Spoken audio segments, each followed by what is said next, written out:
செந்தமிழ் என்னும் தலையணை சுட்டி செம்மாந்து நிற்கும் எம் தமிழுக்கும் இன்ற பொழுதில் பெரிதுவக்கும் தன் மகனை சான்றோன் என கேட்ட தாய் என்னும் குரலுக்கிணங்க தன் தாயை பெருமைப்படுத்தி வீற்றிருக்கும் ஆன்றோர் சான்றோருக்கும் மற்றும் அனைத்து நல்லுள்ளங்களுக்கும் என் பணிவான காலை வணக்கங்கள். என் பெயர் லக்ஷ்மன் சித்து. நான் 5ஆம் வகுப்பு இ பிரிவிலிருந்து வருகின்றேன்.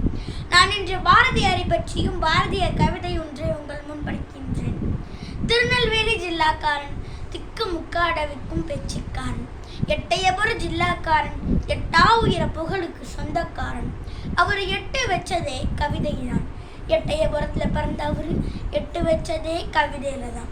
அவர் அப்பா அவருக்கு சொன்னதெல்லாம் படி எழுதுன்னு. இளமையில் மாணவன் கல் என்று படித்துக் கொண்டிருக்கையில் முதுமையில் மண் என்று வேடிக்கையாக உண்மையை புரிய வைத்தார். சிவகாமி அம்மா மூச்சடக்கி எடுத்து முத்து அவனை பற்றி விவரிக்க வார்த்தையே இல்லை.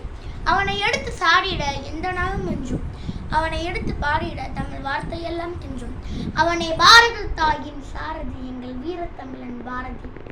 கவிதை நல்லதோர் வீணியை செய்தி அதை நலங்கிட புழுதியில் எறிவதுண்டோ.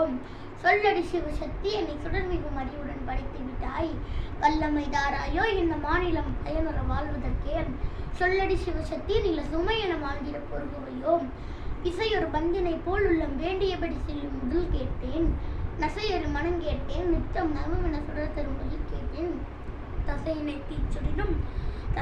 தீச்சொரினும் சிவசக்தியை பாடும் நல்லாக கேட்டேன்.